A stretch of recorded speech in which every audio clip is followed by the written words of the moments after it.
बहुत बहुत धन्यवाद। सबसे पहले मैं आईपा का आभार प्रकट करना चाहता हूँ कि आईपा ने एक हमें मंच दिया और मैं अपनी महादेवा की जनता की तरफ से भी आईपा का आभार प्रकट करता हूँ।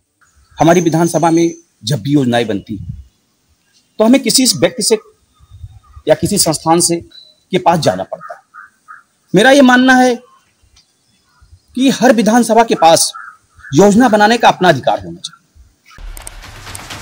आईपा हम जनता के उन मुद्दों को दिखाते हैं जो जाति धर्म से उठकर देश और प्रदेश और जनोपकार से जुड़ा हुआ मुद्दा एक प्लेटफॉर्म उपलब्ध कराते हैं और सरकार तक अपनी बातें पहुंचाते हैं। आज हमारे साथ बस्ती जिले के महादेवा विधानसभा के विधायक और बीजेपी के प्रत्याशी भी रवि सोनकर जी हैं। आइए हम उनसे बात करते हैं।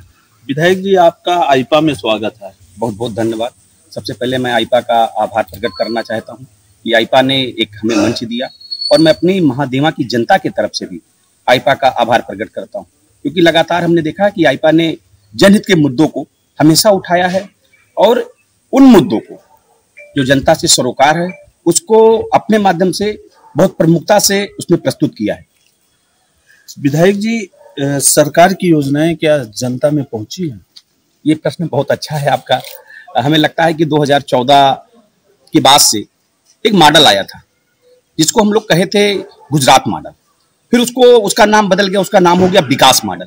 आपने देखा होगा कि जब 2017 में भारतीय जनता पार्टी की सरकार बनती है तो पहला निर्णय होता है लघु और सीमांत किसानों का ऋण माफ करने का, जिससे ये मैं कह सकता हूं कि जो कहा जाता है कि कभी किसान का बेटा किसान नहीं बनना चाहता, ये सरकार की पहली प्राथमिकता थी कि किसान को भी वो हक दिलाया जाए जिसका वो हकदार है। और लगातार आपने देखा होगा आयुष्मान भारत, किसान सम्मान निधि, श्रम कार्ड, इस तरीके से अनेकों योजनाएं हैं जो सीधे जनता को दी जा रही है, वो भी डीबीटी के माध्यम से। जो बीच की एक दीवार है उसको तोड़ने का भी सरकार ने प्रयास किया है। और आप अब ये देख सकते हैं कि जनता अब सीधे सरकार से जुड़ गई है, न कि किसी बिचौलियों से। किसानों की बात करें तो सरकार का दावा है किसानों को बहुत लाभ मिला मेरे सरकार में, उनको योजनाएं सीधे उनके खाते में जा रही हैं। क्या इस योजनाओं पर धरातल पे आपके द्वारा करवाया गया? निश्चित, आप अगर इस बात की समीक्षा कर रहे हैं तो मुझे बहुत खुशी है कि कम से कम जो हमारा स्तंभ है, एक जिसको हम पत्रकारिता कहते हैं, वो भी जनता से जुड़ा हुआ है और इस प्रश्न को प्रमुखता से उठा रहा है। आप महादेवा विधानसभा की मैं बात करूं, आपने देखा होगा, मैं अपने विधानसभा की एक गांव को मैं कोट करता हूं, इसका नाम है चरकैला। चरकैला में 12 करोड़ रुपया एक गांव का ऋणमोचन का हुआ था। इसी तरीके से आप आएंगे आयुष्मान योजना पे। आयुष्मान योजना की हमने कई बार समीक्षा की। आप चर्चा करेंगे हमारे ई श्रम कार्ड की, आप पूरे जिले की चर्चा करिए और महादेवा विधानसभा की अकेले चर्चा करिए, तो आप पाएंगे कि महादेवा विधानसभा ने इसको प्रमुखता से लागू किया और वहां की जनता ने भी इसमें बड़ी अपनी महती भूमिका अदा की है। अगर हम सड़क की बात करें तो दावा यह किया जाता है सड़कों का विकास नहीं हुआ। क्या आपके द्वारा क्षेत्र में अपने सड़कों का विकास किया गया? बड़ा सुंदर प्रश्न है। महादेवा विधानसभा के माथे पे हमेशा से जब भी जिले पे हमारा नंबर आता था बोलने का, जब मुझे आमंत्रित किया जाता था, तो जो संचालन करने वाला व्यक्ति था वो ये कहता था कि ये पिछड़े विधानसभा के पिछड़े व्यक्ति। और मुझे बड़ी हे दृष्टि से, मतलब मैं ये कह सकता हूँ कि बड़ा हे देखा जाता था महादेवा को। 2017 में जब मुझे मौका मिला तो उसी समय हमने लोगों से कहा भी था और मैंने जनता से कहा था कि भाई आप हमें मौका दे रहे हैं तो आपने हमारे पिता को भी मौका दिया था। इस लिहाज से मैं महादेवा का बेटा हूँ और मैं नेता नहीं बेटा बन के सेवा करूंगा। इसी कड़ी में आप देखें हमारे विधानसभा में 3 नदियां बहती हैं, कुआनो, मनवर और सरयू। इन 3 नदियों के कारण हमारी विधानसभा पूरी तरीके से जल से घिरा हुआ है। हमने प्राथमिकता से हमने वादा किया था कि अगर हमें मौका मिलेगा तो हम 5 साल में 5 पुल बनाएंगे। आज आप जाइए, कचुआरे का पुल हमारा गतिमान है, हमारा सलरा ठोकवा का पुल गतिमान है, हमारा बैजीपुरवा का पुल गतिमान है, हमारा ये रामपुर मिश्र का पुल गतिमान है, और हमारा एक पुल है जो आज फंक्शन कर रहा है, जिसको हम कचूरे कहते हैं, पूरी तरीके से फंक्शन कर रहा है और हमने जनता को समर्पित कर दिया। तो 5 पुलों का 5 साल में वादा, वो भी तब जब ये कहा जाता था कि 2 साल कोविड था, 3 साल ही हमें काम करने का अवसर मिला। लेकिन 3 साल में जो माननीय मुख्यमंत्री जी की कृपा थी वो महादेवा विधानसभा पे मैं ये कह सकता हूं कि बरस रही थी और इसी के कारण हम ये चीजें कर पाए। दूसरा भी आपने एक प्रश्न किया कि सड़क, महादेवा विधानसभा की सड़कें 2017 के पहले जर्जर थी और सड़कों में इस तरीके से भ्रष्टाचार व्याप्त था और मैं आपको बता नहीं सकता। कई सड़कों की यूनिक कोड होता है, उसको भी ध्वस्त कर दिया गया था और उस यूनिक कोड के कारण हमें कई जगह कठिनाइयों का सामना करना पड़ा। उसका एक उदाहरण भी मैं आपके सामने प्रस्तुत करता हूँ। हमारा हलुआ पार से अकाड़ी एक मार्ग, उसके यूनिक कोड को निरस्त कर दिया गया था और यूनिक कोड का पैसा ही निकाल लिया गया था। इस कारण हमें बहुत समस्याओं का सामना करना पड़ा और फिर अब जाके हम उसमें सफलता पाए और वो काम शुरू हो गया। इससे बड़ी एक हमारी समस्या थी। आप कभी महादेवा विधानसभा में गए होंगे तो खुदराहा ब्लॉक मुख्यालय को आप देखते होंगे और ब्लॉक मुख्यालय से मुंडरवा जाने की एक मार्ग था जिसका नाम था खुदराहा और मुंडरवा। वो सड़क बहुत सिकुड़ी हुई थी और आज अपने डिप्टी सीएम आदरणीय केशव प्रसाद मौर्य जी के नेतृत्व में हमने 48 करोड़ की लागत से वो सड़क का निर्माण ही नहीं कराया, आज हमने महादेवा विधानसभा की जनता को समर्पित कर दिया। अब हमारी जो गन्ना के किसान हैं जो 2-2 घंटे जाम में पड़े रहते थे, आज वो हमें लगता है कि 20 मिनट में कुदराहा से सीधे मुंडरवा चीनी मिल के गेट तक पहुंच जा रहे हैं।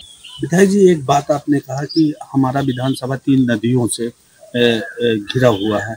क्या उनकी सुरक्षा के लिए, गांव को बचाने के लिए, जैसे बाढ़ में हमेशा किसान और उनकी फसलें बर्बाद हो जाती, घरें बर्बाद हो जाते, क्या आपकी? बहुत बहुत धन्यवाद आपको पुनः कि आपने एक प्रश्न और हमें बहुत अच्छा दिया। अच्छा, मैं इसलिए कह सकता हूँ कि नदियों से घिरा है तो बाढ़ आना चाहिए। बाढ़ भी एक तरीके से दैविक आपदा है और उस दैविक आपदा में लोगों को विस्थापित होना पड़ता है। लेकिन 2017 के बाद आप सारे पेपर जो है उनको आप उठा के देखिए, महादेवा विधानसभा को बाढ़ में छू नहीं पाया है। विधायक जी, घाघरा नदी पे आपने एक बहुत सुंदर दाह संस्कार बनवाया। ये मन कहाँ में जाग, मतलब आपके कहाँ से उत्तेजना हुई कि मतलब ऐसा काम किया जाए कि जो हमेशा याद किया जाए?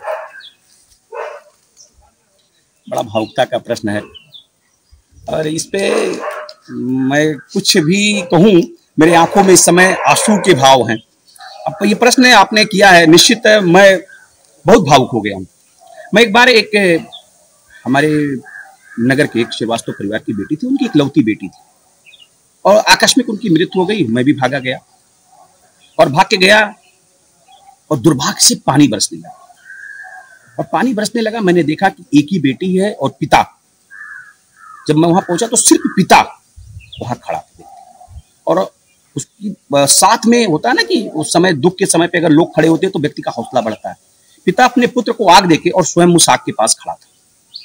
मैं पहुंचा, मैं बहुत भावुक हो गया। वो व्यक्ति मुझसे लिपट गया, मैं भी भीग रहा था और वो भी भीग रहा था और भीगने का आलम यह था कि मुझे लगा कि मुझे इस व्यक्ति को अब छोड़ना नहीं चाहिए, जो भी है वो चीजें आगे पीछे हो जाएंगी। लेकिन मैं वहां बैठ गया, मैं पूरी तरीके से भीग गया और भीगने का जो विषय निकल के आया, शायद मां सरयू ने मुझसे कहा कि तुम मेरे बेटे हो और बेटे का जो कर्तव्य है उसको तुम पूरा करो। आप विश्वास करें, उस दिन मैंने प्रतिज्ञा किया, मेरे पास फोटो भी है, मेरे हाथ में मेरा जूता था और मेरा कपड़ा भीगा हुआ था और मैं ऐसे वापसी कर रहा था। मेरे लोगों ने मेरा फोटो खींचा और वो फोटो मुझे बाद में दिखाए। मैंने कहा कि ये बड़ा मुश्किल काम है, लेकिन मैं एक निर्णय करता हूं कि अगर मां सरयू ने मुझसे कुछ कहा है तो मैं यहाँ पे एक अंत्येष्टि स्थल का निर्माण कराऊंगा। विधायक जी, एक क्वेश्चन मेरा ये है, आप सुबह उठते हैं, रात 12-12 बजे तक जगते हैं, 1-1, 2-2 बजे तक जनता की सेवा के लिए कब सोचते हैं और कब उनके बारे में क्या सोचते हैं, जनता की कैसे सेवा की जाए?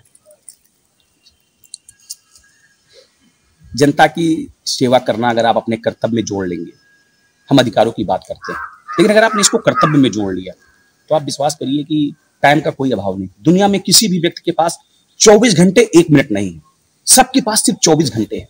इससे में आपको टाइम को सेट करने की आवश्यकता है। अगर आपने एक बार टाइम को सेट कर लिया और आप अपने प्राथमिकता को सेट कर लिए तो आप विश्वास करिए कि जो आपकी प्राथमिकता होगी उसका समय निश्चित अपने आप हो जाएगा। विधायक जी, 2022 चुनाव चल रहा है विधानसभा का और जिस तरह आपको समर्थन मिल रहा है, सहयोग मिल रहा है, 2022 में अगर फिर बीजेपी का परचम वहां लहराएगा तो महादेवा विधानसभा में कौन सी ऐसी समस्या है जिसको आप निदान करेंगे? बिल्कुल, बहुत अच्छा प्रश्न है। महादेवा विधानसभा में अभी बहुत सारी बुनियादी सुविधाओं का मैं कह सकता हूं कि अभाव है। वो इसलिए कि हमारी विधानसभा में जब भी योजनाएं बनती हैं तो हमें किसी व्यक्ति से या किसी संस्थान से के पास जाना पड़ता है। मेरा ये मानना है कि हर विधानसभा के पास योजना बनाने का अपना अधिकार होना चाहिए और उस अधिकार की चीजों को मैं आपसे कोट नहीं करना चाहता क्योंकि चुनाव का समय है, लोग उसको एक स्कैंडल मानेंगे। लेकिन अगर इस महादेवा विधानसभा की जनता ने मुझे मौका दिया तो जहां से योजनाएं बनती हैं वो चीज मैं महादेवा में स्थापित करूंगा, यह मैं आपके माध्यम से कहना चाहता हूँ। ये कि शिक्षा और स्वास्थ्य को लेकर आप क्या? हाँ, शिक्षा और स्वास्थ्य का जो विषय है वो मुझे लगता है कि ये मूलभूत सुविधाओं से जुड़ा है। महादेवा विधानसभा में कोई राजकीय महाविद्यालय नहीं था। 12 करोड़ की लागत से आज महादेवा विधानसभा की अहिल्या ग्राम सभा में राजकीय महाविद्यालय गतिमान है, मतलब काम बहुत जोरों से चल रहा है। और जो आपने स्वास्थ्य की बात की है, हमारे विधानसभा का एक ब्लॉक है जिसको हम बनकटी कहते हैं, वहाँ पे एक पीएससी को सीएससी का आया था, बजट आया था और वो सीएससी जनप्रतिनिधियों की उदासीनता के कारण मुंडरवा में स्थापित हो गया और उस सीएससी को मैं वापस लाया हूँ अपने स्वास्थ्य मंत्री जी के माध्यम से। और आने वाले दिनों में बनकटी में 40 बेड का उच्चीकरण अस्पताल बनेगा और मैंने अपने विधायक निधि से बनकटी में 12 लाख रुपए की लागत से लगभग डिजिटल एक्सरे मशीन भी लगवाया हूँ। और डिजिटल एक्सरे मशीन के बारे में मैं आपसे ये कह सकता हूँ कि शायद अभी कई विधानसभाओं में नहीं। जिले पे हमसे सीएमओ ने एक बार बात की कि एक हमें भी उपलब्ध करा दीजिए। मैंने कहा कि शायद गाइडलाइन में है कि मैं ये नहीं कर सकता, तो मैंने वहां पे एक स्थापित कराया जो लोगों को सुविधाएं दे रहा है। आदर्श विधानसभा बनाएंगे आप लोग। आईपा को आगे देखते रहिए। नमस्कार।